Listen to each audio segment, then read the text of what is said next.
World ਸਿੱਖ parliament ਵੱਲੋਂ ਗੁਰਦੁਆਰਾ ਸਿੱਖ centre Frankfurt ਵਿਖੇ ਕਰਵਾਈ ਗਈ ਸਿੱਖ ਇੰਟਰਨੈਸ਼ਨਲ ਕਾਨਫਰੰਸ। ਪੰਜਾਬ ਵਿੱਚ ਪੰਚਾਇਤੀ ਚੋਣਾਂ ਦੀਆਂ ਨਾਮਜ਼ਦਗੀਆਂ ਤੇ ਗਰਮਾਈ ਸਿਆਸਤ। ਆਰਐਸਐਸ ਮੁਖੀ ਸ਼੍ਰੀ ਭਾਗਵਤ ਵੱਲੋਂ ਦਿੱਤੇ ਬਿਆਨ ਤੇ ਸਰਦਾਰ ਸਿਮਰਨਜੀਤ ਸਿੰਘ ਮਾਨ ਦਾ ਪ੍ਰਤੀਕਰਮ। ਵਰਲਡ ਸਿੱਖ ਪਾਰਲੀਮੈਂਟ ਦੇ 5ਵੇਂ ਸੈਸ਼ਨ ਤੋਂ ਬਾਅਦ ਗੁਰਦੁਆਰਾ ਸਿੱਖ ਸੈਂਟਰ ਫਰੈਂਕਫਰਟ ਵਿਖੇ ਸਿੱਖ ਇੰਟਰਨੈਸ਼ਨਲ ਕਾਨਫਰੰਸ ਕਰਵਾਈ ਗਈ। ਇਹ ਇਜਲਾਸ ਖਾਲਿਸਤਾਨ ਦੀ ਪ੍ਰਾਪਤੀ ਲਈ ਚੱਲ ਰਹੇ ਸੰਘਰਸ਼ ਦੌਰਾਨ ਆਪਣਾ ਯੋਗਦਾਨ ਪਾਉਂਦਿਆਂ ਸ਼ਹੀਦੀ ਪ੍ਰਾਪਤ ਕਰਨ ਵਾਲੇ ਸ਼ਹੀਦਾਂ ਨੂੰ ਸਮਰਪਿਤ ਕੀਤਾ ਗਿਆ। ਅਮਰੀਕਾ, ਕੈਨੇਡਾ, ਆਸਟ੍ਰੇਲੀਆ, ਇੰਗਲੈਂਡ ਅਤੇ ਹੋਰ ਵੱਖ-ਵੱਖ ਮੁਲਕਾਂ ਤੋਂ ਸਿੱਖ ਆਗੂ ਇਸ ਇਜਲਾਸ ਵਿੱਚ ਸ਼ਿਰਕਤ ਕਰਨ ਪਹੁੰਚੇ। ਇਸ ਮੌਕੇ ਸਿੱਖ ਆਗੂਆਂ ਨੇ ਖਾਲਿਸਤਾਨ ਸੰਘਰਸ਼ ਸੰਬੰਧੀ ਆਪਣੀ ਜਾਣਕਾਰੀ ਸਾਂਝੀ ਕਰਦਿਆਂ ਆਪਣੇ ਵਿਚਾਰ ਵੀ ਸਾਂਝੇ ਕੀਤੇ।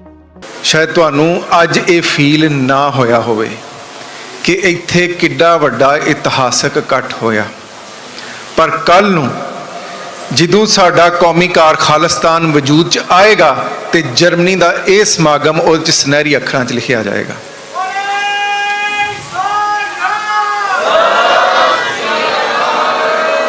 ਜਦੋਂ ਇਤਿਹਾਸ ਬਣ ਰਿਹਾ ਹੁੰਦਾ ਤੇ ਬਣਾਉਣ ਵਾਲਿਆਂ ਨੂੰ ਪਤਾ ਨਹੀਂ ਹੁੰਦਾ ਕਿ ਅਸੀਂ ਇਤਿਹਾਸ ਬਣਾ ਰਹੇ ਹਾਂ। ਤੁਸੀਂ ਇੱਥੇ ਇਤਿਹਾਸ ਇਸ ਵਾਸਤੇ ਬਣਾਇਆ ਕਿਉਂਕਿ ਸਾਡੇ ਉੱਤੇ ਸਿੱਖ ਕੌਮ ਦੇ ਜਰਨੈਲਾਂ ਨੂੰ ਸ਼ਹੀਦ ਕਰਾਇਆ ਜਾ ਰਿਹਾ, ਸਿੱਖ ਕੌਮ ਦੇ ਐਕਟਿਵਿਸਟ ਨੂੰ ਸ਼ਹੀਦ ਕਰਾਇਆ ਜਾ ਰਿਹਾ।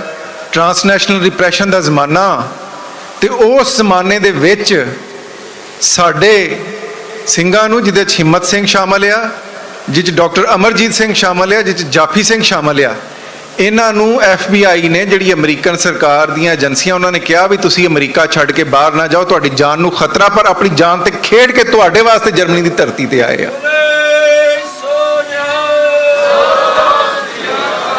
ਇਹ ਜਿਹੜਾ 56 ਇੰਚ ਦਾ ਚਾਹ ਵੇਚਣ ਵਾਲਾ ਵਾ, ਉਹਦੇ ਮੂੰਹ ਤੇ ਚੰਡ ਆ, ਤੇ ਉਹਨੂੰ ਮੈਂ ਇੱਕ ਸ਼ੇਰ ਸੁਣਾਵਾਂ ਕਿਉਂਕਿ ਉਹਨਾਂ ਦੀ ਸਾਰੀ ਏਜੰਸੀਆਂ ਵਾਚ ਕਰਦੀਆਂ ਵਾ। ਸਿੱਖ ਕਿੱਥੇ ਖੜਾ, ਇਹਦੇ ਬਾਰੇ ਕਿਸੇ ਨੇ ਬਹੁਤ ਸੋਹਣਾ ਸ਼ੇਰ ਕਿਹਾ कि गोली क्या है, हम तो टैंकों की सफ़े चीर दिया करते हैं, उस वक्त से मिलता है शहादत का सफ़र जब माओं की गोद में दूध पिया करते हैं।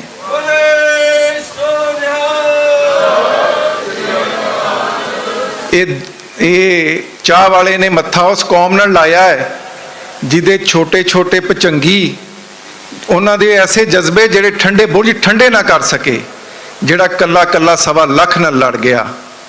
ਇਹ ਉਸ ਕੌਮ ਦੇ ਨਾਲ ਮੱਥਾ ਲਾਈ ਬੈਠੇ ਨੇ ਜਿਨ੍ਹਾਂ ਨੇ ਪੰਜਾਬ ਦੀ ਲਹੂ ਲਿਬੜੀ ਧਰਤੀ ਨੂੰ ਅਮਨ ਦਿੱਤਾ।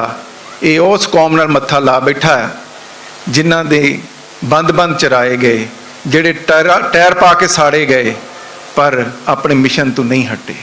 ਪਹਿਲਾਂ ਗੁਰੂ ਸਾਹਿਬ ਤੋਂ ਬਾਅਦ ਅਸੀਂ ਜਦੋਂ ਸ਼ਹੀਦਾਂ ਨੂੰ ਯਾਦ ਕਰਦੇ ਹਾਂ ਤਾਂ ਮਤਲਬ ਸ਼ਹੀਦ ਲਫ਼ਜ਼ ਅਰਬੀ, ਜਿਸ ਤੋਂ ਹੁੰਦਾ ਹੋਇਆ ਫਾਰਸੀ, ਤੇ ਜਦੋਂ ਤੱਕ ਸਾਡੀ ਜ਼ਬਾਨ ਜਾਂ ਸਿੱਖੀ ਦੇ ਵਿੱਚ ਆਇਆ, ਇਸ ਨੇ ਇਸ ਸ਼ਬਦ ਦੇ ਅਰਥ ਬਦਲ ਦਿੱਤੇ। ਔਰ ਇਸ ਗੱਲ ਦਾ ਧਿਆਨ ਰਹੇ ਕਿ ਜਿਨ੍ਹਾਂ ਦੇ ਕੋਲ ਅੱਜ ਹਕੂਮਤ ਹੈ, 1000 ਸਾਲ ਦੇ ਲਗਭਗ ਗੁਲਾਮੀ ਤੋਂ ਬਾਅਦ ਜਿਨ੍ਹਾਂ ਨੇ ਪਾਵਰ ਲਈ ਹੈ, ਇਹਨਾਂ ਦੀ ਕਿਸੇ ਜ਼ਬਾਨ ਦੇ ਵਿੱਚ, ਨਾ ਸੰਸਕ੍ਰਿਤ ਦੇ ਵਿੱਚ, ਨਾ ਹੀ ਜਿਹੜੀਆਂ ਵਰਨੈਕੂਲਰ 22 ਦੇ ਕਰੀਬ ਜ਼ਬਾਨਾਂ ਇਹਨਾਂ ਨੇ ਰੈਕਗਨਾਈਜ਼ ਕੀਤੀਆਂ ਨੇ ਜਾਂ ਡਾਇਲੈਕਟ ਨੇ, ਕੋਈ ਸ਼ਹੀਦ ਲਫ਼ਜ਼ ਦਾ ਪੈਰਲਲ ਸ਼ਬਦ ਹੀ ਨਹੀਂ ਹੈ। ਸ਼ਬਦ ਦੀ ਲੋੜ ਤਾਂ ਉਦੋਂ ਪੈਂਦੀ ਹੈ ਜੇ ਅਸੀਂ ਬਹੁਤ ਵਾਰ, ਸਾਡੇ ਪਖਤੂਨ ਭਰਾ ਕਹਿਣਗੇ ਕਿ ਵੀ ਸਾਡੇ ਥੈਂਕ ਯੂ ਤੇ ਪਲੀਜ਼ ਲਫ਼ਜ਼ ਦਾ ਦਾਰੀ ਜਾਂ ਪਸ਼ਤੋ ਦੇ ਵਿੱਚ ਕੋਈ ਲਫ਼ਜ਼ ਨਹੀਂ ਹੈ, ਕਿਉਂਕਿ ਇਹ ਕਲਚਰ ਦੇ ਨਾਲ ਜੁੜੀ ਹੋਈ ਗੱਲ ਹੁੰਦੀ ਹੈ। ਸ਼ਬਦ ਉਦੋਂ ਹੀ ਘੜਿਆ ਜਾਂਦਾ ਹੈ ਜਦੋਂ ਉਹਦੀ ਲੋੜ ਮਹਿਸੂਸ ਹੁੰਦੀ ਹੈ, ਤੇ ਇਹਨਾਂ ਦੀ ਜ਼ਬਾਨ 'ਚ ਸ਼ਹੀਦ ਦਾ ਕੋਈ ਅਰਥ ਤੱਕ ਨਹੀਂ ਹੈ, ਕੋਈ ਲਫ਼ਜ਼ ਹੀ ਨਹੀਂ ਹੈ, ਕਿਉਂਕਿ ਸ਼ਹੀਦ ਦੇ ਅਰਥ ਗਵਾਹੀ ਦੇਣ ਵਾਲਾ ਹੈ, ਐਵੀਡੈਂਸ ਹੈ, ਵਿਟਨੈਸ ਹੈ। ਔਰ ਇਹ ਇਸ ਗੱਲ ਦੀ ਗਵਾਹੀ ਹੈ ਕਿਉਂਕਿ ਇਹ ਰੱਬ ਦੀ ਦਰਗਾਹ ਦੇ ਵਿੱਚ ਜਦੋਂ ਇੱਕ ਰੂਹ ਜਾ ਕੇ ਖਲੋਂਦੀ ਹੈ ਤੇ ਇਹ ਇਸ ਗੱਲ ਦੀ ਗਵਾਹੀ ਹੁੰਦੀ ਹੈ ਕਿ ਧਰਤੀ ਦੇ ਜਿਸ ਖਿੱਤੇ 'ਚੋਂ ਇਹ ਰੂਹ ਆਈ ਹੈ, ਉਹ ਨਿਜ਼ਾਮ ਇੰਨਾ ਭ੍ਰਿਸ਼ਟਿਆ ਹੋਇਆ ਹੈ ਕਿ ਉਸ ਨੇ ਆਪਣਾ ਸਰੀਰ ਕੁਰਬਾਨ ਕੀਤਾ ਹੈ। ਤੇ ਫਿਰ ਜਦੋਂ ਉਹ ਗਵਾਹੀ ਅਕਾਲ ਪੁਰਖ ਦੀ ਦਰਗਾਹ 'ਚ ਹੁੰਦੀ ਹੈ ਤੇ ਜਿਨ ਕੀ ਚੀਰੀ ਦਰਗਾਹ ਪਾਟੀ ਤੇ ਨਾ ਮਰਨਾ ਪਾਈ, ਇਹ ਫਿਰ ਅਕਾਲ ਪੁਰਖ ਦੇ ਦੇਸ਼ ਔਰ ਕਾਲ, ਟਾਈਮ ਐਂਡ ਸਪੇਸ, ਬਾਉਂਡਰੀਜ਼ 'ਚ ਕਦੋਂ ਕੀ ਮਿਲਣਾ, ਇਹ ਰੱਬ ਦੀ ਦਰਗਾਹ 'ਚ ਫੈਸਲੇ ਹੁੰਦੇ ਨੇ। ਤੇ ਰੱਬ ਦੀ ਦਰਗਾਹ ਦੇ ਵਿੱਚ, ਔਰ ਇਹ ਤੁਸੀਂ ਆਪਣੇ ਇਤਿਹਾਸਕ ਸੋਰਸ ਦੇਖੋਗੇ ਕਿ ਜਦੋਂ ਸ਼ਹੀਦ ਬਾਬਾ ਗੁਰਬਖਸ਼ ਸਿੰਘ ਜਾਂ ਉਹਨਾਂ ਦੇ 29 ਹੋਰ ਸਾਥੀ ਸ਼ਹੀਦੀ ਦੇਣ ਦਾ ਫੈਸਲਾ ਕਰਦੇ ਨੇ ਅਕਾਲ ਤਖਤ ਨੂੰ ਡਿਫੈਂਡ ਕਰਨ ਲਈ, ਜਾਂ ਬਾਬਾ ਬੋਤਾ ਸਿੰਘ ਬਾਬਾ ਗਰਜਾ ਸਿੰਘ ਉਸ ਰਸਤੇ ਨੂੰ ਚੁਣਦੇ ਨੇ, ਤਾਂ ਪੁਰਾਤਨ ਸਾਡੇ ਉਹਨਾਂ ਪ੍ਰਾਚੀਨ ਪੰਥ ਪ੍ਰਕਾਸ਼ ਚ ਦੂਜੇ ਸੋਰਸਿਸ ਮੈਂਸ਼ਨ ਹੈ ਕਿ ਜਿਹਦੇ ਚੋਂ ਕਹਿੰਦੇ ਨੇ ਕਿ ਭਾਈ ਤੁਰਕਨ ਸਿਰ ਦੇ ਝੂਠਾ ਕਰਾਏ, ਫਿਰ ਖਾਲਸੇ ਦੀ ਚਰਚਾ ਹੋਏ, ਪਾਤਸ਼ਾਹੀ ਦਾਵਾ ਚਾਹੇ ਜੋਏ।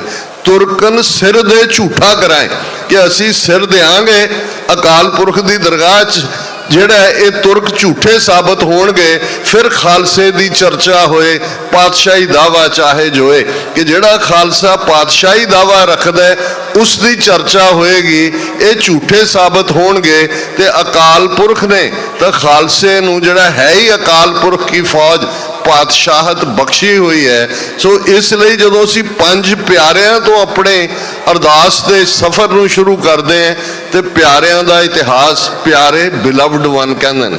ਕੱਲ ਵੀ ਮੈਂ ਆਪਣੀ ਵਿਚਾਰ ਦੇ ਵਿੱਚ ਕਿਹਾ ਸੀ ਕਿ ਇਹ ਪਿਆਰ ਦੀ ਖੇਡ ਹੈ, ਜਿਸ ਦੇ ਵਿੱਚ ਕੋਈ ਲੇਖਾ ਜੋਖਾ, ਕੋਈ ਹਿਸਾਬ ਕਿਤਾਬ ਨਹੀਂ ਹੁੰਦਾ।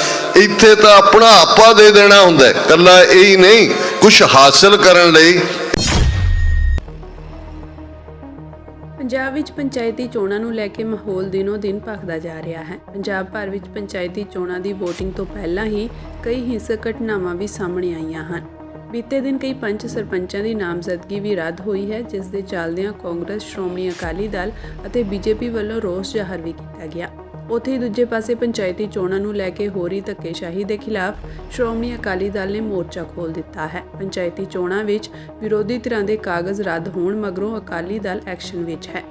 ਦੱਸ ਦੇਈਏ ਕਿ ਸ਼੍ਰੋਮਣੀ ਅਕਾਲੀ ਦਲ ਵੱਲੋਂ ਚੰਡੀਗੜ੍ਹ ਵਿਖੇ ਲੋਕਾਂ ਨਾਲ ਮੁਲਾਕਾਤ ਕੀਤੀ ਜਾ ਰਹੀ ਹੈ, ਜਿਸ ਦੇ ਚੱਲਦਿਆਂ ਫਾਈਲਾਂ ਸਮੇਤ ਸਰਪੰਚੀ ਦੇ ਉਮੀਦਵਾਰ ਚੰਡੀਗੜ੍ਹ ਵਿਖੇ ਪਹੁੰਚੇ ਹੋਏ ਹਨ। ਸ਼੍ਰੋਮਣੀ ਅਕਾਲੀ ਦਲ ਦੀ ਲੀਗਲ ਟੀਮ ਵੱਲੋਂ ਪੀੜਤ ਧਿਰਾਂ ਨਾਲ ਗੱਲਬਾਤ ਕੀਤੀ ਜਾ ਰਹੀ ਹੈ।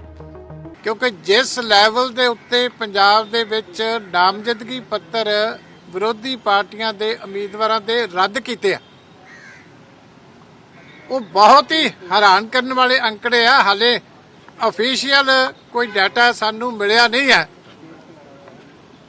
ਪਰ ਅਸੀਂ ਆਪਣੇ ਪੱਧਰ ਦੇ ਉੱਤੇ ਜਦੋਂ ਸਾਨੂੰ ਫੀਲਡ ਦੇ ਉੱਤੇ ਰਿਪੋਰਟਾਂ ਆ ਰਹੀਆਂ, ਆ ਸ਼ਰਮਾ ਸਾਹਿਬ ਦਾ ਹਲਕਾ ਚੰਡੀਗੜ੍ਹ ਦੇ ਸਭ ਤੋਂ ਨੇੜੇ ਆ, ਤੇ ਇਹਨਾਂ ਦੇ ਹਲਕੇ ਦੇ ਵਿੱਚ 91 ਸਰਪੰਚਾਂ ਦੇ ਤੇ 204 ਪੰਚਾਇਤ ਮੈਂਬਰਾਂ ਦੇ ਜਿਹੜੇ ਆ, ਉਹ ਆ ਜਿਹੜਾ ਚੰਡੀਗੜ੍ਹ ਦੇ ਜਿਹੜਾ ਇਲੈਕਸ਼ਨ ਕਮਿਸ਼ਨ ਦੇ ਸਭ ਤੋਂ ਨੇੜੇ ਦਾ ਹਲਕਾ, ਉਹਦੇ ਵਿੱਚ ਹੀ ਇੰਨੇ ਵੱਡੀ ਗਿਣਤੀ ਦੇ ਵਿੱਚ ਇੱਕ ਹਲਕੇ ਦੇ ਵਿੱਚ ਨੋਮੀਨੇਸ਼ਨ ਪੱਤਰ ਰੱਦ ਹੋਏ।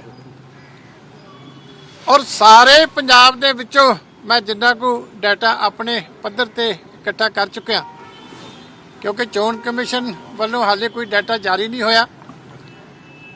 ਇੱਕ ਗੱਲ ਦਾ ਮੈਨੂੰ ਅਫਸੋਸ ਹੈ ਕਿ ਜਿਹੜੀ ਸ਼ਡਿਊਲ ਹੁੰਦੀ ਹੈ ਇਲੈਕਸ਼ਨ ਦੀ, ਉਹਦੀ ਬੜੀ ਸਖਤੀ ਦੇ ਨਾਲ ਹਮੇਸ਼ਾ ਅਸੀਂ ਦੇਖਦੇ ਹਾਂ ਕਿ ਪਾਲਣਾ ਕੀਤੀ ਜਾਂਦੀ ਹੈ, ਪਰ ਐਤਕੀ ਬਹੁਤ ਢਿੱਲਾ ਕੰਮ ਹੈ ਇਸ ਗੱਲ ਤੇ ਕਿ 5 ਤਰੀਕ ਦੀ ਸਕਰੂਟਨੀ ਹੋ ਚੁੱਕੀ ਹੈ, ਪੜਤਾਲ ਕਾਗਜ਼ਾਂ ਦੀ ਹੋ ਚੁੱਕੀ ਹੈ।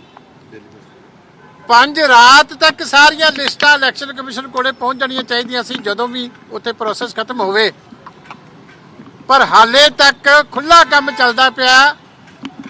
ਅੱਜ ਲਿਸਟ ਹੋਰ ਲੱਗਦੀ ਆ ਤੇ ਅਗਲੇ ਦਿਨ ਲਿਸਟ ਜਿਹੜੀ ਆ ਉੱਥੇ ਹੋਰ ਲੱਗ ਜਾਂਦੀ ਆ। ਜਿਹੜਾ ਪਹਿਲਾ ਬੰਦਾ ਯੋਗ ਸੀ ਉਹ ਅਯੋਗ ਹੋ ਜਾਂਦਾ, ਜਿਹੜਾ ਅਯੋਗ ਹੁੰਦਾ ਉਹ ਅਗਲੇ ਦਿਨ ਯੋਗ ਹੋ ਜਾਂਦਾ। ਅਸੀਂ ਉਹ ਆਰਡਰ ਵੀ ਜਿਹੜੇ ਦੋ ਨੇ ਉਹ ਕਮਿਸ਼ਨਰ ਸਾਹਿਬ ਨੂੰ ਦਿਖਾਏ ਆ ਕਿ ਆਹ ਹਾਲਤ ਹੈ, ਦੱਸੋ ਇਹਦਾ ਜਵਾਬ ਕੀ ਹੈ। ਕਿ ਉਹੀ ਅਫਸਰ ਅੱਜ ਲਿਸਟ ਲਾ ਰਿਹਾ ਕਿ ਆਹ ਬੰਦੇ ਜਿਹੜੇ ਆ ਇਹ ਯੋਗ ਪਾਏ ਗਏ, ਤੇ ਅਗਲੇ ਦਿਨ ਉਹਨਾਂ ਦੇ ਵਾਰਡ ਬਦਲ ਕੇ ਤੇ ਉਹਨਾਂ ਦੇ ਨਵੀਂ ਲਿਸਟ ਜਿਹੜੀ ਹੈ ਲਾ ਦਿੱਤੀ ਜਾਂਦੀ ਆ। ਜੇ ਕਮਿਸ਼ਨ ਨੂੰ ਟਾਈਮ ਸਿਰ ਜਿਹੜੀ ਆ ਕੰਪਲਾਇੰਸ ਹੋ ਜਾਂਦੀ ਆਰਡਰ ਦੀ, ਤੇ ਇਹ ਜਿਹੜੀ ਧੱਕੇਸ਼ਾਹੀ ਤੇ ਜਿਹੜੀ ਚੋਰ ਬਜ਼ਾਰੀ ਹੁਣ ਤੱਕ ਪਿਛਲੇ ਦਰਵਾਜ਼ਿਓਂ ਚੱਲ ਰਹੀ ਆ, ਇਹ ਜਿਹੜੀ ਚੀਜ਼ ਹੈ ਇਹ ਘੱਟੋ ਘੱਟ ਰੁਕ ਸਕਦੀ ਸੀ।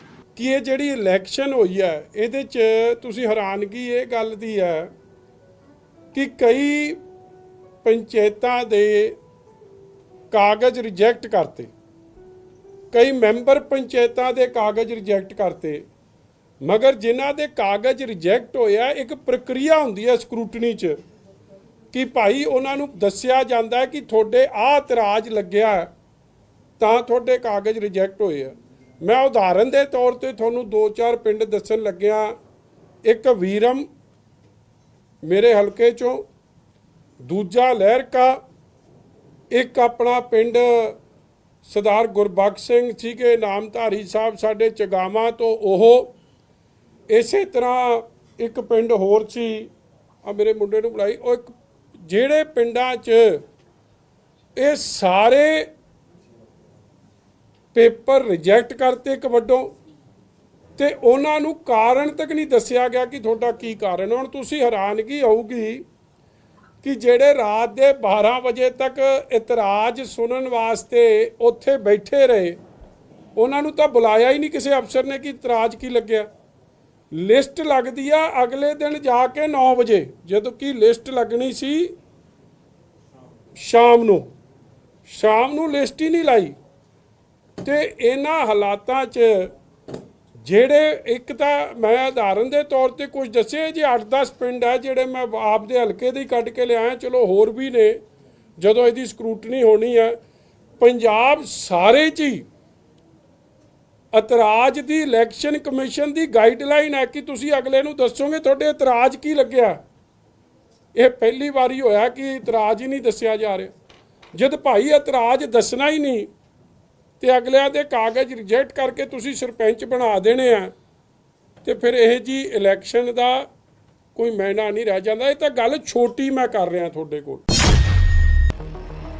ਸ਼੍ਰੋਮਣੀ ਅਕਾਲੀ ਦਲ ਅੰਮ੍ਰਿਤਸਰ ਪ੍ਰਧਾਨ ਅਤੇ ਸੰਗਰੂਰ ਤੋਂ ਸੰਸਦ ਮੈਂਬਰ ਸਰਦਾਰ ਸਿਮਰਨਜੀਤ ਸਿੰਘ ਮਾਨ ਦਾ ਕਹਿਣਾ ਹੈ ਕਿ ਕੱਟੜਵਾਦੀ RSS ਮੁਖੀ ਸ਼੍ਰੀ ਭਾਗਵਤ ਵੱਲੋਂ ਇਹ ਕਹਿਣਾ ਕਿ ਹਿੰਦੂ ਸੁਰੱਖਿਅਤ ਨਹੀਂ, ਹਾਸੋਹੀਣੀ ਗੱਲ ਹੈ। ਉਹਨਾਂ ਕਿਹਾ ਕਿ ਜਿਸ ਇੰਡੀਆ ਮੁਲਕ ਵਿੱਚ ਹਿੰਦੂ ਕੌਮ ਦੀ ਵਸੋਂ ਵਜੋਂ ਵੱਡੀ ਬਹੁਗਿਣਤੀ ਹੈ, ਇਹਨਾਂ ਦੀ ਆਪਸੀ ਕੱਟੜਵਾਦੀ ਸੋਚ ਵਾਲੀ ਮੋਦੀ ਹਿੰਦੂ ਹਕੂਮਤ ਹੈ ਅਤੇ ਜਿਨ੍ਹਾਂ ਦੇ ਸਾਰੇ ਵਜ਼ੀਰ RSS ਕੱਟੜਵਾਦੀ ਸੰਗਠਨ ਦੇ ਪੈਰੋਕਾਰ ਹਨ, ਜਿਨ੍ਹਾਂ ਦੀਆਂ ਅਦਾਲਤਾਂ ਦੇ ਵੱਡੇ ਵੱਡੇ ਮੁੱਖ ਜੱਜ ਹਿੰਦੂ ਹਨ, ਫੌਜ, ਪੈਰਾਮਿਲਟਰੀ ਫੋਰਸਾਂ, ਪੁਲਿਸ, ਖੂਫੀਆ ਏਜੰਸੀਆਂ, IB-RO, NIA ਦੇ ਮੁਖੀ ਹਿੰਦੂ ਹਨ, ਜਿਨ੍ਹਾਂ ਦਾ ਆਪਣਾ ਕਾਨੂੰਨ ਹੈ, ਜਿਸ ਨੂੰ ਜਦੋਂ ਚਾਹੁਣ ਤੋੜ ਮਰੋੜ ਕੇ ਹਿੰਦੂ ਹੁਕਮਰਾਨ ਆਪਣੇ ਤੇ ਹਿੰਦੂਆਂ ਦੇ ਹਿੱਤਾਂ ਲਈ ਦੁਰਵਰਤੋਂ ਕਰਦੇ ਆ ਰਹੇ ਹਨ ਅਤੇ ਕਰ ਸਕਦੇ ਹਨ। IAS IPS ਅਫਸਰਸ਼ਾਹੀ ਵਿੱਚ ਬਹੁਗਿਣਤੀ ਹਿੰਦੂ ਅਫਸਰਾਂ ਦੀ ਹੈ। ਫਿਰ ਇਹਨਾਂ ਨੂੰ ਇੰਡੀਆ ਮੁਲਕ ਵਿੱਚ ਕੀ ਖਤਰਾ ਹੈ ਅਤੇ ਇਹਨਾਂ ਨੂੰ ਆਪਣੀ ਸੁਰੱਖਿਆ ਦੀ ਕਿਹੜੀ ਚਿੰਤਾ ਹੈ। ਇਹ ਤਾਂ ਕੇਵਲ ਤੇ ਕੇਵਲ ਇੱਥੇ ਵਸਣ ਵਾਲੀਆਂ ਘੱਟ ਗਿਣਤੀ ਕੌਮਾਂ, ਧਰਮਾਂ, ਕਬੀਲਿਆਂ ਤੇ ਵਿਧਾਨਕ, ਸਮਾਜਿਕ, ਧਾਰਮਿਕ, ਇਖਲਾਕੀ ਤੇ ਭੂਗੋਲਿਕ ਸਭ ਹੱਕਾਂ ਨੂੰ ਕੁਚਲਣ ਹਿੱਤ ਅਤੇ ਉਹਨਾਂ ਨੂੰ ਗੁਲਾਮ ਬਣਾਉਣ ਦੀ ਮਨਭਾਵਨਾ ਹਿੱਤ ਅਜਿਹੀਆਂ ਬਿਆਨਬਾਜ਼ੀਆਂ ਕਰਕੇ ਆਪਣੇ ਹਿੰਦੂਤਵ ਰਾਸ਼ਟਰ ਨੂੰ ਹੋਰ ਤਾਕਤਵਰ ਬਣਾਉਣ ਅਤੇ ਜਿਨ੍ਹਾਂ ਕੌਮਾਂ ਵਰਗਾਂ ਨਾਲ ਹਰ ਖੇਤਰ ਵਿੱਚ ਬੇਇਨਸਾਫੀਆਂ, ਜ਼ਬਰ ਜ਼ੁਲਮ ਕਰਨ ਲਈ ਰਾਹ ਲੱਭ ਰਹੇ ਹਨ। ਇਹ ਕੇਵਲ ਤੇ ਕੇਵਲ ਇੱਥੇ ਵਸਣ ਵਾਲੀਆਂ ਘੱਟ ਗਿਣਤੀ ਕੌਮਾਂ, ਧਰਮਾਂ, ਕਬੀਲਿਆਂ ਦੇ ਵਿਧਾਨਕ, ਸਮਾਜਿਕ, ਧਾਰਮਿਕ, ਇਖਲਾਕੀ ਤੇ ਭੂਗੋਲਿਕ ਸਭ ਹੱਕਾਂ ਨੂੰ ਕੁਚਲਣ ਹਿੱਤ ਅਤੇ ਉਹਨਾਂ ਨੂੰ ਗੁਲਾਮ ਬਣਾਉਣ ਦੀ ਮਨਭਾਵਨਾ ਹਿੱਤ ਅਜਿਹੀਆਂ ਬਿਆਨਬਾਜ਼ੀਆਂ ਕੀਤੀਆਂ ਜਾ ਰਹੀਆਂ ਹਨ, ਤਾਂ ਜੋ ਆਪਣੇ ਹਿੰਦੂਤਵ ਰਾਸ਼ਟਰ ਨੂੰ ਇਹ ਹੋਰ ਤਾਕਤਵਰ ਬਣਾ ਸਕਣ ਅਤੇ ਹੋਰ ਘੱਟ ਗਿਣਤੀ ਕੌਮਾਂ ਵਰਗਾਂ ਨਾਲ ਹਰ ਖੇਤਰ ਵਿੱਚ ਬੇਇਨਸਾਫੀਆਂ, ਜ਼ਬਰ ਜ਼ੁਲਮ ਕਰਨ ਦਾ ਰਾਹ ਲੱਭ ਸਕਣ, ਜਿਸ ਨੂੰ ਕਦਾਚਿਤ ਨਾ ਤਾਂ ਕੌਮਾਂਤਰੀ ਪੱਧਰ ਦੇ ਮਨੁੱਖਤਾ ਪੱਖੀ ਕਾਨੂੰਨ ਅਤੇ ਨਾ ਹੀ ਇੰਡੀਆ ਦਾ ਵਿਧਾਨ ਇਜਾਜ਼ਤ ਦਿੰਦਾ ਹੈ। ਸਰਦਾਰ ਮਾਨ ਨੇ ਕਿਹਾ ਕਿ ਇੰਡੀਆ ਦੀ ਕੱਟੜਵਾਦੀ ਸੰਗਠਨ RSS ਦੇ ਮੁਖੀ ਸ਼੍ਰੀ ਭਾਗਵਤ ਵੱਲੋਂ ਇਹ ਕਹਿਣਾ ਕਿ ਬਹੁਗਿਣਤੀ ਹਿੰਦੂ ਵਸੋਂ ਵਾਲੇ ਅਤੇ ਹਰ ਤਰ੍ਹਾਂ ਦੀ ਤਾਕਤ ਦੇ ਫੋਰਸਾਂ ਦੇ ਮਾਲਕ ਅਤੇ ਹਕੂਮਤ ਉੱਤੇ ਕਾਬਜ ਹਿੰਦੂ ਆਗੂਆਂ ਦੇ ਬਾਵਜੂਦ ਹਿੰਦੂ ਇੰਡੀਆ ਵਿੱਚ ਸੁਰੱਖਿਅਤ ਨਹੀਂ, ਇਹ ਤਾਂ ਬਿਲਕੁਲ ਗੈਰ ਦਲੀਲ ਅਤੇ ਹਾਸੋਹੀਣੀ ਗੱਲ ਹੈ। ਉਹਨਾਂ ਕਿਹਾ ਕਿ ਜੋ ਹਿੰਦੂਤਵ ਹੁਕਮਰਾਨਾਂ ਨੇ ਅਗਨੀਵੀਰ ਯੋਜਨਾ ਅਧੀਨ ਫੌਜ ਵਿੱਚ 4 ਸਾਲਾਂ ਦੀ ਭਰਤੀ ਕਰਨ ਦੇ ਅਮਲ ਕੀਤੇ ਹਨ, ਇਹ ਬਿਲਕੁਲ ਉਸੇ ਤਰ੍ਹਾਂ ਦਾ ਮਨੁੱਖਤਾ ਵਿਰੋਧੀ ਤੇ ਇਨਸਾਨੀਅਤ ਵਿਰੋਧੀ ਅਮਲ ਹੈ ਜਿਵੇਂ ਨਾਜ਼ੀ ਜਰਮਨਾਂ ਨੇ 14-14 ਸਾਲਾਂ ਦੇ ਨਾਬਾਲਗ ਅਤੇ ਸਮਾਜ, ਮੁਲਕ ਤੇ ਪਰਿਵਾਰ ਦੇ ਕਾਇਦੇ ਕਾਨੂੰਨ ਦੀ ਜਾਣਕਾਰੀ ਤੋਂ ਰਹਿਤ ਭਰਤੀ ਕੀਤੇ ਸਨ, ਜਿਨ੍ਹਾਂ ਨੂੰ ਕਿਸੇ ਤਰ੍ਹਾਂ ਦੀ ਸਮਾਜਿਕ, ਫੌਜੀ, ਇਖਲਾਕੀ ਟ੍ਰੇਨਿੰਗ ਹੀ ਨਹੀਂ ਸੀ। ਇਸੇ ਤਰ੍ਹਾਂ ਇਹਨਾਂ ਨੇ 4 ਸਾਲਾਂ ਲਈ ਅਗਨੀਵੀਰ ਯੋਜਨਾ ਦੀ ਨੌਜਵਾਨ ਭਰਤੀ ਕਰਕੇ ਆਪਣੀ ਅਕਲ ਦਾ ਜਨਾਸਾ ਕੱਢਿਆ ਹੈ, ਕਿਉਂਕਿ 4 ਸਾਲਾਂ ਵਿੱਚ ਤਾਂ ਕੋਈ ਵੀ ਨੌਜਵਾਨ ਫੌਜੀ, ਭਾਵੇਂ ਉਹ ਸਮੁੰਦਰੀ ਫੌਜ ਹੋਵੇ, ਭਾਵੇਂ ਹਵਾਈ, ਭਾਵੇਂ ਜ਼ਮੀਨੀ ਫੌਜ ਹੋਵੇ, ਉਸ ਨੂੰ ਇਹਨਾਂ ਤਿੰਨਾਂ ਖੇਤਰਾਂ ਵਿੱਚ ਪ੍ਰਾਪਤ ਹੋਣ ਵਾਲਾ ਵੱਖ-ਵੱਖ ਤਰ੍ਹਾਂ ਦਾ ਗਿਆਨ ਇੰਨੇ ਥੋੜ੍ਹੇ ਸਮੇਂ ਵਿੱਚ ਹਾਸਲ ਨਹੀਂ ਹੋ ਸਕਦਾ। ਇਹ 4 ਸਾਲਾਂ ਦੀ ਭਰਤੀ ਵਾਲੇ ਨੌਜਵਾਨਾਂ ਨੇ ਸਮੁੰਦਰੀ, ਹਵਾਈ, ਜ਼ਮੀਨੀ ਜਾਂ ਮਾਰੂਥਲ, ਪਹਾੜੀ ਜਾਂ ਜੰਗਲੀ ਇਲਾਕੇ ਵਿੱਚ ਕਿਵੇਂ ਫੌਜ ਨੇ ਵਿਚਰਨਾ ਹੈ, ਕਿਵੇਂ ਸੰਦੇਸ਼ ਦੇਣਾ ਹੈ ਅਤੇ ਕਿਵੇਂ ਅਨੁਸ਼ਾਸਨ ਨੂੰ ਕਾਇਮ ਰੱਖਦੇ ਹੋਏ ਫੌਜੀ ਦਾ ਪੇਚਾਂ ਨਾਲ ਅਮਲ ਕਰਨਾ ਹੈ, ਉਸ ਦੇ ਬਾਰੇ ਕੋਈ ਜਾਣਕਾਰੀ ਹਾਸਲ ਨਹੀਂ ਕਰ ਸਕਦੇ। ਉਹਨਾਂ ਇਹ ਵੀ ਕਿਹਾ ਕਿ ਇਹਨਾਂ ਹਿੰਦੂਤਵ ਹੁਕਮਰਾਨਾਂ ਨੂੰ ਕਿਸੇ ਤਰ੍ਹਾਂ ਦੀ ਹਕੂਮਤ ਕਰਨ ਦਾ, ਫੌਜ ਰੱਖਣ ਦਾ, ਉਸ ਦੀ ਸਹੀ ਢੰਗ ਨਾਲ ਵਰਤੋਂ ਕਰਨ ਦਾ ਤੇ ਸਮਾਜ ਵਿੱਚ ਅਮਨ ਚੈਨ ਨੂੰ ਹਰ ਕੀਮਤ ਤੇ ਕਾਇਮ ਰੱਖਣ ਤੇ ਵੱਖ-ਵੱਖ ਕੌਮਾਂ ਧਰਮਾਂ ਵਿੱਚ ਸੰਤੁਲਨ ਨੂੰ ਕਾਇਮ ਰੱਖਣ ਦਾ ਕੋਈ ਰੱਤੀ ਭਰ ਵੀ ਤਜਰਬਾ ਨਹੀਂ ਹੈ। ਸਿੱਖ ਆਗੂ ਸੁਖਰਾਜ ਸਿੰਘ ਨਿਆਮੀਵਾਲਾ ਨੇ ਆਮ ਆਦਮੀ ਪਾਰਟੀ ਤੇ ਧੱਕੇਸ਼ਾਹੀ ਦਾ ਦੋਸ਼ ਲਗਾਇਆ ਹੈ। ਉਹਨਾਂ ਕਿਹਾ ਕਿ ਪੰਚਾਇਤੀ ਚੋਣਾਂ ਦੌਰਾਨ ਨਾਮਜ਼ਦਗੀਆਂ ਭਰਨ ਆਏ ਲੋਕਾਂ ਨਾਲ ਧੱਕਾ ਕੀਤਾ ਗਿਆ, ਉਹਨਾਂ ਦੀਆਂ ਨਾਮਜ਼ਦਗੀਆਂ ਰੱਦ ਕੀਤੀਆਂ ਗਈਆਂ। ਨਿਆਮੀਵਾਲਾ ਨੇ ਕਿਹਾ ਕਿ ਖਾਸ ਆਦਮੀ ਦੀ ਸਰਕਾਰ ਵੱਲੋਂ ਆਮ ਲੋਕਾਂ ਦੇ ਪੇਪਰ ਰੱਦ ਕਰਵਾਏ ਗਏ, ਪਰ ਆਪਣੇ ਸਮਰਥਕਾਂ ਨੂੰ ਅੱਗੇ ਲਿਆਉਂਦਿਆਂ ਨਾਮਜ਼ਦਗੀਆਂ ਭਰੀਆਂ ਗਈਆਂ। ਉਹਨਾਂ ਨੇ ਆਪਣੇ ਹਲਕੇ ਗਿੱਦੜਬਾਹਾ ਸਮੇਤ ਪੰਜਾਬ ਦੇ ਸਮੂਹ ਨਿਵਾਸੀਆਂ ਨੂੰ ਬੇਨਤੀ ਕੀਤੀ ਹੈ ਕਿ ਸਰਕਾਰ ਦੀ ਇਸ ਧੱਕੇਸ਼ਾਹੀ ਵਿਰੁੱਧ ਆਵਾਜ਼ ਬੁਲੰਦ ਕਰਦਿਆਂ SDM ਜ਼ਰੀਏ ਲਿਖਤੀ ਸ਼ਿਕਾਇਤਾਂ ਚੋਣ ਕਮਿਸ਼ਨ ਤੱਕ ਪਹੁੰਚਾਈਆਂ ਜਾਣ। ਲੋਕਤੰਤਰ ਦਾ ਢੰਡੋਰਾ ਪਿੱਟਣ ਵਾਲਿਆਂ ਨੇ ਅੱਜ ਲੋਕਤੰਤਰ ਦਾ ਘਾਣ ਕਰ ਛੱਡਿਆ। ਵੈਸੇ ਸਾਨੂੰ ਬਹੁਤੀਆਂ ਉਮੀਦਾਂ ਨਹੀਂ ਆ, ਪਰ ਜਿੰਨਾ ਕੁ ਅੱਜ ਹਲਕਾ ਗਿੱਦੜਬਾਹੇ ਦੇ ਪਿੰਡਾਂ ਦੇ ਵਿੱਚ ਜਾਂ ਇੱਥੇ ਕਚਹਿਰੀਆਂ ਦੇ ਵਿੱਚ ਦੇਖਣ ਨੂੰ ਮਿਲਿਆ ਕਿ ਜਿੰਨੇ ਕੁ ਇਹਨਾਂ ਦੇ ਪੱਖੀ ਸੀ, ਉਹਨਾਂ ਦੇ ਤਾਂ ਖਾਲੀ ਕਾਗਜ਼ਾਂ ਤੇ ਦਿੱਤੇ ਹੋਏ ਸਾਈਨ ਵੀ ਉਹਨਾਂ ਦੇ ਫਾਰਮ ਆ ਜਿਹੜੇ ਸਿਲੈਕਟ ਹੋ ਗਏ, ਤੇ ਜਿਹੜੇ ਕੋਈ ਇਹਨਾਂ ਦੇ ਵਿਰੋਧੀ ਸੀ ਜਾਂ ਜਿਹੜੇ ਇਹਨਾਂ ਨੂੰ ਚੰਗਾ ਨਹੀਂ ਸਮਝਦੇ ਸੀ, ਆਮ ਲੋਕ ਜੇ ਆਪਾਂ ਗੱਲ ਕਰੀਏ ਕਿ ਇਹਨਾਂ ਦੀ ਸਰਕਾਰ ਦਾ ਵਿਰੋਧ ਕਰਨ ਵਾਲੇ ਲੋਕ ਆ ਜਿਹੜੇ ਇਹਨਾਂ ਦੇ ਨਾਲ ਰਲ ਕੇ ਨਹੀਂ ਚੱਲਦੇ ਸੀ, ਉਹਨਾਂ ਸਾਰਿਆਂ ਦੇ ਕੋਈ ਸਰਪੰਚੀ ਆ, ਕੋਈ ਮੈਂਬਰੀ ਆ ਤੇ ਕੋਈ ਚਾਹੇ ਸਰਬਸੰਮਤੀ ਹੋਈ ਹੋਵੇ ਪਿੰਡ ਵੱਲੋਂ, ਤੇ ਉਹਨਾਂ ਦੇ ਉਹ ਵੀ ਫਾਰਮ ਆ ਜਿਹੜੇ ਰਿਜੈਕਟ ਕੀਤੇ ਗਏ। ਸੋ ਇਹ ਇੱਥੋਂ ਬਖਲਾਹਟ ਆ ਜਿਹੜੀ ਨਜ਼ਰ ਆਉਂਦੀ ਆ ਇਸ ਸਰਕਾਰ ਦੀ ਕਾਰਜਸ਼ਾਲੀ ਦੀ। ਤਾਂ ਮੈਂ ਸਮੁੱਚੇ ਪੰਜਾਬ ਵਾਸੀਆਂ ਨੂੰ ਅਤੇ ਹਲਕਾ ਗਿੱਦੜਬਾਹੇ ਦੇ ਵੋਟਰਾਂ ਨੂੰ ਖਾਸ ਕਰਕੇ ਅਪੀਲ ਕਰਦਾ ਹਾਂ ਕਿ ਇਹਨਾਂ ਦੀ ਧੱਕੇਸ਼ਾਹੀ ਦਾ ਜਵਾਬ ਆਪਾਂ ਡਟ ਕੇ ਦੇਵਾਂਗੇ। ਵੱਧ ਤੋਂ ਵੱਧ ਚੋਣ ਕਮਿਸ਼ਨ ਨੂੰ ਤੁਸੀਂ ਇਹਦੇ ਤੇ ਮੇਲ ਕਰੋ, DC ਥਰੂ ਉਹਦੇ ਤੱਕ ਆਪਣੀਆਂ ਅਰਜ਼ੀਆਂ ਪਹੁੰਚਦੀਆਂ ਕਰੋ, DC ਥਰੂ ਜਾਂ SDM ਥਰੂ ਤੁਸੀਂ ਆਪਣੇ ਜਿਹੜਾ ਲਿਖਤੀ ਸ਼ਿਕਾਇਤ ਆ ਜਿਹੜੀ ਚੋਣ ਕਮਿਸ਼ਨ ਤੱਕ ਪਹੁੰਚਦੀ ਕਰੋ, ਤਾਂ ਜੋ ਇਸ ਧੱਕੇਸ਼ਾਹੀ ਦਾ ਸ਼ਿਕਾਰ ਹੋਏ ਲੋਕਾਂ ਨੂੰ ਅਤੇ ਇਸ ਸਿਸਟਮ ਨੂੰ ਪਤਾ ਲੱਗ ਸਕੇ ਕਿ ਅਸੀਂ ਕਿੰਨਾ ਧੱਕਾ ਪੰਜਾਬ ਦੇ ਲੋਕਾਂ ਦੇ ਨਾਲ ਕਰ ਰਹੇ ਹਾਂ। ਕੱਲੀ ਇੱਥੋਂ ਦੀ ਗੱਲ ਨਹੀਂ ਆ, ਕੱਲੀ ਗਿੱਦੜਬਾਹੇ ਦੀ ਗੱਲ ਨਹੀਂ ਆ, ਇਹ ਪੂਰੇ ਪੰਜਾਬ ਦੇ ਵਿੱਚ ਹੋਇਆ। ਪੂਰੇ ਪੰਜਾਬ ਦੇ ਵਿੱਚ ਉਹਨਾਂ ਲੋਕਾਂ ਦੇ ਨਾਲ ਧੱਕਾ ਹੋਇਆ ਜਿਹੜੇ ਇਹਨਾਂ ਨਾਲ ਰਲ ਕੇ ਨਹੀਂ ਚੱਲਦੇ ਸੀ। ਜਾਂ ਤਾਂ ਇਹਨਾਂ ਨੇ ਧੱਕੇ ਦੇ ਨਾਲ ਉਹਨਾਂ ਦੇ ਗਲ 'ਚ ਆਪਣਾ ਪਟਾ ਪਾ ਦਿੱਤਾ, ਫੇਰ ਸਰਪੰਚ ਬਣਾਤਾ, ਤੇ ਨਹੀਂ, ਇਹਨਾਂ ਨੂੰ ਇਹ ਆ ਕਿ ਜਿਹੜਾ ਬੰਦਾ ਇਹਨਾਂ ਨਾਲ ਰਲ ਕੇ ਨਹੀਂ ਚੱਲਿਆ ਉਹਦੇ ਕਾਗਜ਼ ਰੱਦ ਕਰਾ ਦਿਓ। ਕਾਗਜ਼ ਰੱਦ ਹੁੰਦੇ ਪਤਾ ਕਦੋਂ ਆ? ਕੱਲ ਲੋਕ ਸਾਰਾ ਦਿਨ ਲਾਈਨਾਂ ਦੇ ਵਿੱਚ ਖੜੇ ਰਹੇ, ਆਪਦੀਆਂ ਹੱਥਾਂ ਦੇ ਵਿੱਚ ਰਸੀਦਾਂ ਫੜ ਕੇ ਖੜੇ ਰਹੇ, ਫਾਈਲਾਂ ਆਪਦੀਆਂ ਫੜ ਕੇ ਖੜੇ ਰਹੇ ਆ ਕਿ ਭਾਈ ਦੱਸੋ ਸਹੀ ਆ, ਕੋਈ ਆਬਜੈਕਸ਼ਨ ਤਾਂ ਨਹੀਂ, ਅਸੀਂ ਸੈੱਟ ਕਰ ਸਕਦੇ ਆ। ਤਾਂ ਇਹਨਾਂ ਨੇ ਅਧਿਕਾਰੀਆਂ ਨੂੰ ਇਹੋ ਜਿਹੇ ਜਿਹੜੇ ਲਾਰੇ ਲਾਏ ਗਏ ਲੋਕਾਂ ਨੂੰ ਕਿ ਲੋਕ 11 ਵਜੇ ਤੱਕ 12 ਵਜੇ ਤੱਕ ਸਰਕਾਰੀ ਅਦਾਰਿਆਂ ਦੇ ਬਾਰਾਂ ਦੇ ਵਿੱਚ ਖੜੇ ਰਹੇ।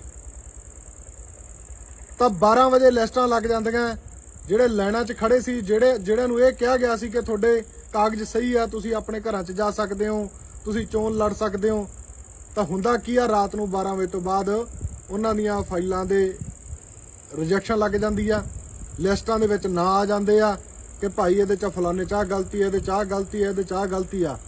ਤੇ ਜਿਹੜੇ ਇਹਨਾਂ ਦੇ ਆਪਦੇ ਸੀ, ਜੇ ਉਹਨਾਂ ਦੀਆਂ ਗਲਤੀਆਂ ਹੋਈਆਂ ਵੀ ਆ ਤਾਂ ਉਹਨਾਂ ਨੂੰ ਫੋਨ ਕਰਕੇ ਸੱਦਿਆ ਗਿਆ ਕਿ ਭਾਈ ਤੁਹਾਡੀ ਇੰਨੀ ਕੁ ਗਲਤੀ ਰਹਿੰਦੀ, ਇਹਨੂੰ ਸਹੀ ਕਰ ਦਿਓ। ਇਹ ਆਮ ਲੋਕਾਂ ਦੇ ਨਹੀਂ ਆ, ਇਹ ਆਮ ਲੋਕਾਂ ਦੇ ਨਾਂ ਦੇ ਉੱਤੇ ਧੱਬਾ ਨੇ। ਜਿੰਨਾ ਬਖੇੜਾ ਪੰਜਾਬ ਦੇ ਵਿੱਚ ਇਸ ਵਾਰ ਪੰਚਾਇਤੀ ਚੋਣਾਂ ਨੂੰ ਲੈ ਕੇ ਖੜਾ ਹੋਇਆ ਲੋਕਾਂ ਦੇ ਵਿੱਚ, ਭਾਈਚਾਰਕ ਸਾਂਝ ਨੂੰ ਠੇਸ ਪਹੁੰਚੀ ਆ। ਪਿੰਡ ਪੱਧਰ ਤੇ ਇਹਨਾਂ ਨੇ ਲੋਕਾਂ ਦੇ ਵੈਰ ਪਵਾਤੇ ਆ। ਪਹਿਲਾਂ ਅਸੀਂ ਚੰਗੇ ਸੀ ਜਦੋਂ ਤੁਹਾਡੇ ਕੁਰਸੀਆਂ ਵਾਲੇ ਵੈਰ ਸੀ, ਅਸੀਂ ਮੰਨਦੇ ਸੀਗੇ ਕਿ ਇਹਨਾਂ ਦੀ ਆਪਸ ਵਿੱਚ ਥੋੜੀ ਬਹੁਤੀ ਟਸਲਾ ਪਰ ਰਲੇ ਆ, ਸਾਨੂੰ ਇਹ ਲੱਗਦਾ ਹੁੰਦਾ ਸੀ।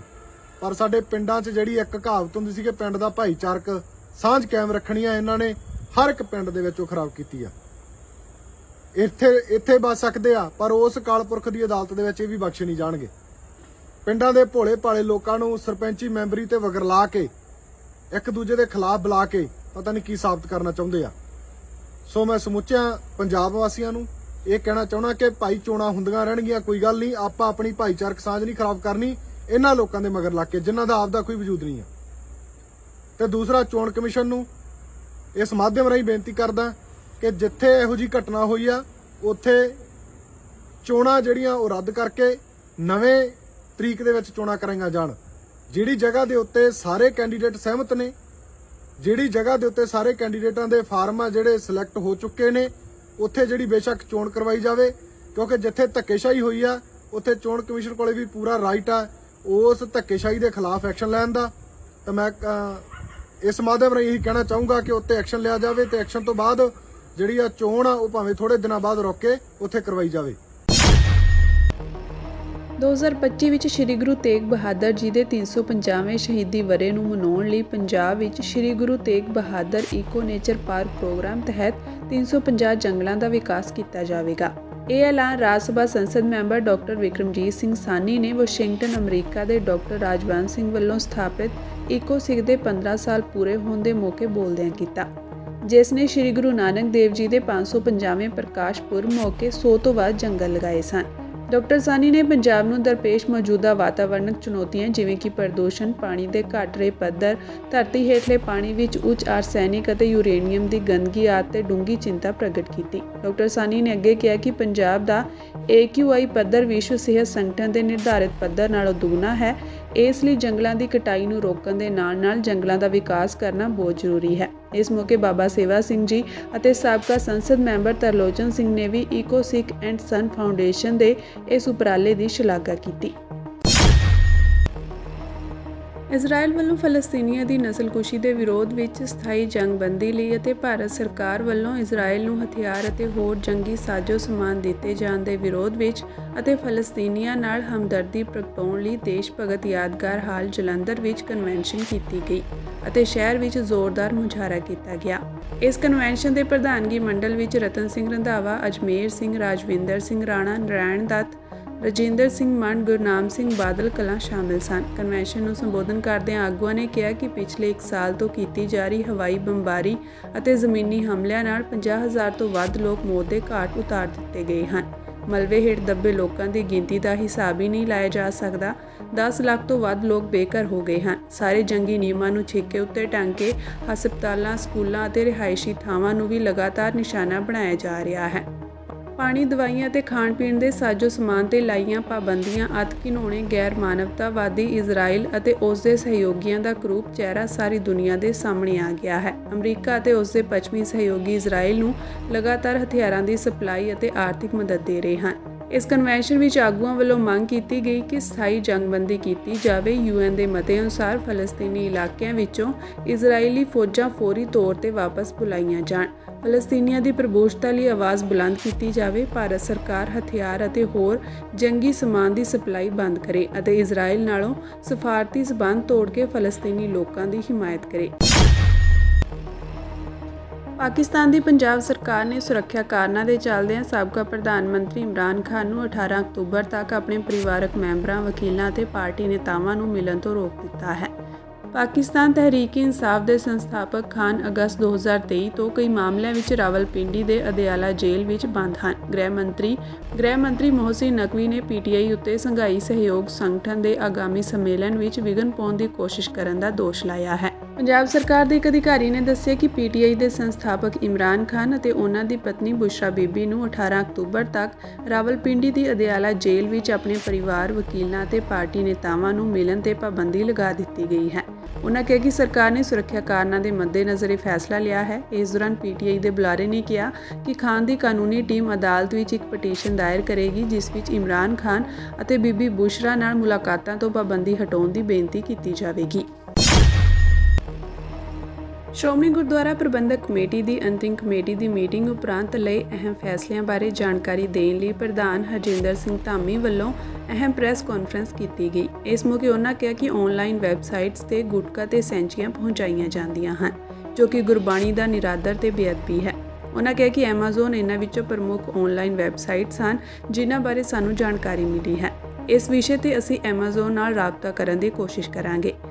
ਉਹਨਾਂ ਕਿਹਾ ਕਿ ਸਿਰੋਪਾਓ ਦੀ ਪ੍ਰਥਾ ਸਿੱਖ ਧਰਮ ਵਿੱਚ ਬਹੁਤ ਮਹੱਤਤਾ ਰੱਖਦੀ ਹੈ, ਪਰ ਅੱਜ ਦੇ ਸਮੇਂ ਇਸ ਦਾ ਮਰਿਆਦਾ ਅਨੁਸਾਰ ਪ੍ਰਯੋਗ ਨਾ ਕਰਕੇ ਹਰ ਕਿਸੇ ਨੂੰ ਸਨਮਾਨਿਤ ਕੀਤਾ ਜਾ ਰਿਹਾ ਹੈ, ਜੋ ਨਹੀਂ ਹੋਣਾ ਚਾਹੀਦਾ। ਇਸ ਤੋਂ ਇਲਾਵਾ ਉਹਨਾਂ ਕਿਹਾ ਕਿ ਗੁਰਦੁਆਰਾ ਸਾਹਿਬਾਨਾਂ ਅੰਦਰ ਰੁਮਾਲਾ ਸਾਹਿਬ ਦੀ ਭੇਟਾ ਜਮ੍ਹਾਂ ਕਰਵਾਉਣ ਲਈ ਕਾਊਂਟਰ ਵੀ ਸਥਾਪਿਤ ਕੀਤੇ ਜਾਣਗੇ। ਬਹੁਤ ਸਾਰੀਆਂ ਸ਼ਿਕਾਇਤਾਂ ਸ਼੍ਰੋਮਣੀ ਗੁਰਦੁਆਰਾ ਪ੍ਰਬੰਧਕ ਕਮੇਟੀ ਕੋਲ ਪਹੁੰਚ ਰਹੀਆਂ ਸੀ ਕਿ ਜਿਹੜੇ ਆਨਲਾਈਨ ਵੱਖ-ਵੱਖ ਜਿਹੜੇ ਏਜੰਸੀਆਂ ਉਹ ਗੁਰੂ ਪਾਤਸ਼ਾਹ ਦੀਆਂ ਸੈਂਚੀਆਂ ਤੇ ਗੁਟਕੇ ਆਦਿ ਉਹ ਬੁੱਕ ਕਰਕੇ ਜਿਹੜੇ ਆ ਰੂਟੀਨ ਡਾਕ ਦੇ ਵਿੱਚ ਵੱਖ-ਵੱਖ ਥਾਂ ਤੇ ਪਹੁੰਚਾਉਂਦੇ ਆ, ਜਿਸ ਵਿੱਚ ਸੰਗਤਾਂ ਵਿੱਚ ਬਹੁਤ ਭਾਰੀ ਰੋਸ ਆ।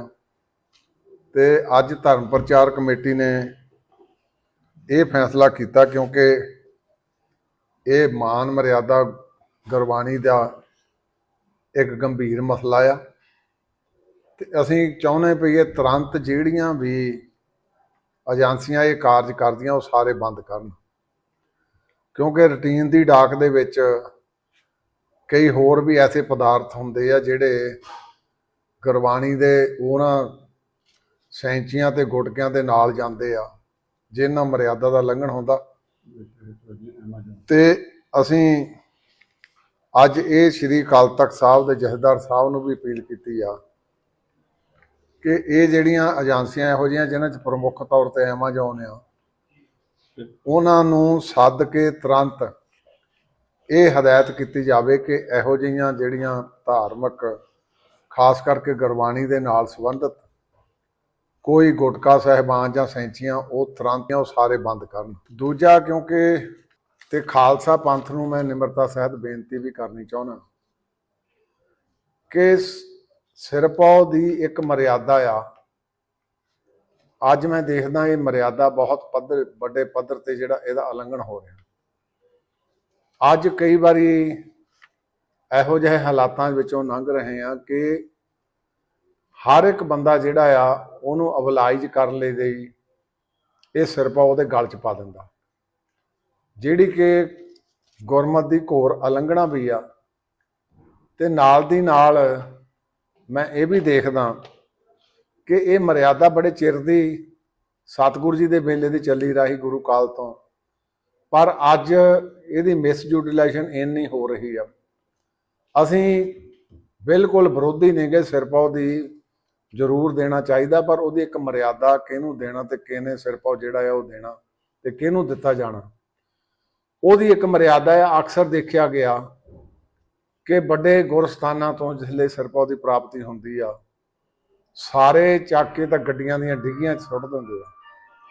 ਤੇ ਮੈਂ ਸਮਝਦਾ ਇਹਦੇ ਨਾਲ ਫਿਰ ਇੱਕ ਵੱਡਾ ਮਰਿਆਦਾ ਦਾ ਵੀ ਲੰਘਣ ਹੁੰਦਾ। ਤੇ ਜੇ ਆਪਾਂ ਸਮੁੱਚੇ ਪੰਥ ਖਾਲਸਾ ਨੂੰ, ਅਸੀਂ ਅੱਜ ਧਰਮ ਪ੍ਰਚਾਰ ਕਮੇਟੀ ਨੇ ਫੈਸਲਾ ਕੀਤਾ ਕਿ ਸ਼੍ਰੋਮਣੀ ਗੁਰਦੁਆਰਾ ਪ੍ਰਬੰਧਕ ਕਮੇਟੀ ਦੇ ਸਾਰੇ ਪ੍ਰਬੰਧਾਂ ਹੇਠ ਆ ਰਹੇ ਗੁਰਦੁਆਰਾ ਸਾਹਿਬਾਨ ਤੇ ਸਮੁੱਚਾ ਖਾਲਸਾ ਪੰਥ ਇਹ ਪਿਰਤ ਨੂੰ ਘਟਾਵੇ। ਘਟਾਉਣ ਦਾ ਕਹਿਣ ਤੋਂ ਭਾਵ ਵੀ ਲੱਖਾਂ ਕਰੋੜਾਂ ਰੁਪਏ ਕਿਸੇ ਚੰਗੇ ਕਾਰਜ ਲਈ ਲਾਏ ਜਾ ਸਕਦੇ ਆ। ਵਿਦੇਸ਼ ਮੰਤਰੀ ਐਸ ਜੈਸ਼ੰਕਰ ਨੇ ਸੰਯੁਕਤ ਰਾਸ਼ਟਰ ਦੀ ਆਲੋਚਨਾ ਕਰਦਿਆਂ ਕਿਹਾ ਕਿ ਇਹ ਪੁਰਾਣੀ ਕੰਪਨੀ ਵਾਂਗ ਹੈ, ਜੋ ਹੁਣ ਬਾਜ਼ਾਰ ਦੇ ਕਦਮ ਨਾਲ ਕਦਮ ਮਿਲਾ ਕੇ ਨਹੀਂ ਚੱਲ ਪਾ ਰਹੀ ਹੈ, ਪਰ ਆਪਣੀ ਥਾਂ ਬਣਾਈ ਹੋਈ ਹੈ। ਉਹਨਾਂ ਦਾਅਵਾ ਕੀਤਾ ਕਿ ਮਸਨੂਈ ਬੌਧਿਕਤਾ ਪਰਮਾਣੂ ਹਥਿਆਰਾਂ ਵਾਂਗ ਖਤਰਨਾਕ ਹੈ। ਕੋਟਲਿਆ ਆਰਥਿਕ ਸੰਮੇਲਨ ਦੌਰਾਨ ਆਪਣੇ ਸੰਬੋਧਨ ਵਿੱਚ ਉਹਨਾਂ ਯੂਕਰੇਨ, ਰੂਸ ਅਤੇ ਇਜ਼ਰਾਈਲ ਹਮਾਸ ਜੰਗਾਂ ਦਾ ਹਵਾਲਾ ਦਿੱਤਾ ਅਤੇ ਕਿਹਾ ਕਿ ਦੁਨੀਆ ਵਿੱਚ ਦੋ ਬਹੁਤ ਹੀ ਗੰਭੀਰ ਜੰਗਾਂ ਚੱਲ ਰਹੀਆਂ ਹਨ, ਪਰ ਸੰਯੁਕਤ ਰਾਸ਼ਟਰ ਕਿਤੇ ਨਜ਼ਰ ਨਹੀਂ ਆਉਂਦਾ ਹੈ। ਉਹ ਸਿਰਫ ਮੂਕ ਦਰਸ਼ਕ ਵਾਂਗ ਪਾਸੇ ਖੜ ਕੇ ਤਮਾਸ਼ਾ ਦੇਖ ਰਿਹਾ ਹੈ ਤੇ ਉਹ ਇਹਨਾਂ ਜੰਗਾਂ ਦਾ ਹੱਲ ਕੱਢਣ ਦੇ ਯੋਗ ਨਹੀਂ ਹੈ। ਉਹਨਾਂ ਕਿਹਾ ਕਿ ਸੰਯੁਕਤ ਰਾਸ਼ਟਰ ਪਛੜ ਗਿਆ ਹੈ ਅਤੇ ਮੁਲਕ ਆਪਣੇ ਹਿਸਾਬ ਨਾਲ ਕੰਮ ਕਰਨ ਲੱਗ ਪਏ ਹਨ, ਜਿਸ ਕਾਰਨ ਕਦੇ ਅਹਿਮੀਅਤ ਰੱਖਣ ਵਾਲੀ ਜਥੇਬੰਦੀ ਦੀ ਹੋਂਦ ਖਤਰੇ ਵਿੱਚ ਪੈ ਗਈ ਹੈ।